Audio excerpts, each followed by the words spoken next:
वालेकुम viewers, welcome back to my channel. उम्मीद है कि आप सब ठीक होंगे। आज मैं आपके लिए जो रेमेडी लेकर आई हूँ वो बहुत ही ज़्यादा इफ़ेक्टिव है।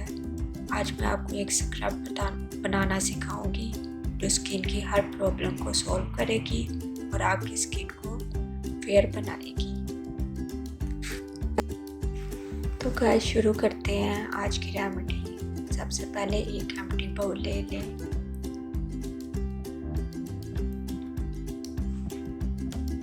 इस स्क्रब में जो सबसे पहला इंग्रेडिएंट यूज़ होगा वो है चावल का आटा।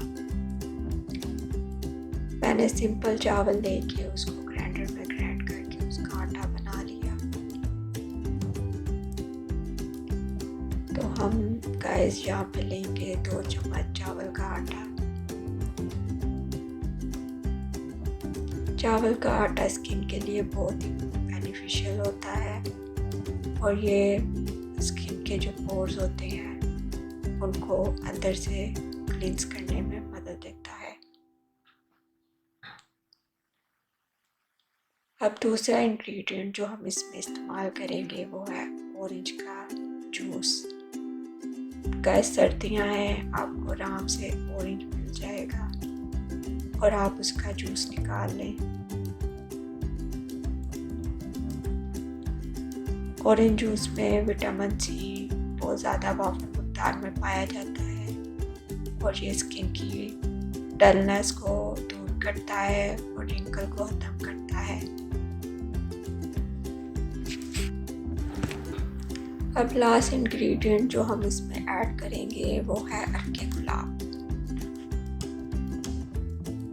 अरके गुलाब भी स्किन के लिए बहुत फ़ायदेमंद होता है।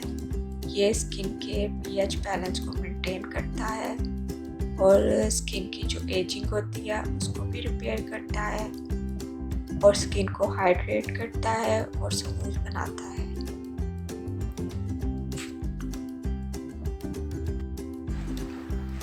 अब हम इन सब चीज़ों को अच्छी तरह मिक्स कर लेंगे। गाइस जब तक मैं इसको अच्छी तरह मिक्स कर रही हूँ आप मेरी वीडियो को लाइक करें और अपनी फैमिली और फ्रेंड्स के साथ शेयर करें और मेरे चैनल को सब्सक्राइब कर लें। अच्छी तरह मिक्स करने के बाद ये स्क्रब तैयार है। अब मैं आपको इसको लगाने का तरीका बताती हूँ। आपने सिंपल थोड़ी सी अमाउंट में इसको ले लेना है और अपने फेस पर अप्लाई करना है, जैसे मैं अपने हाथ पे अप्लाई कर रही हूँ।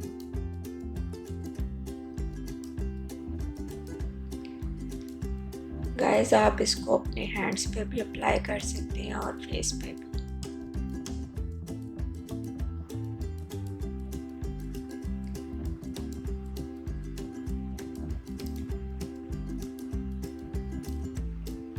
अच्छी तरह लगाने के बाद आप इसको थोड़ा सा ड्राई होने के लिए छोड़ दें। जब ये हल्का हल्का ड्राई हो जाए तो आपने सर्कुलर मोशन में इसके साथ मसाज करनी है। गाइस तकरीबन आप 5 मिनट इसके साथ ऐसे ही मसाज करें। मसाज करने के बाद आप कोई टिश्यू पेपर लेकर उससे नॉर्मल पानी के साथ इसको अच्छी तरह साफ कर लें।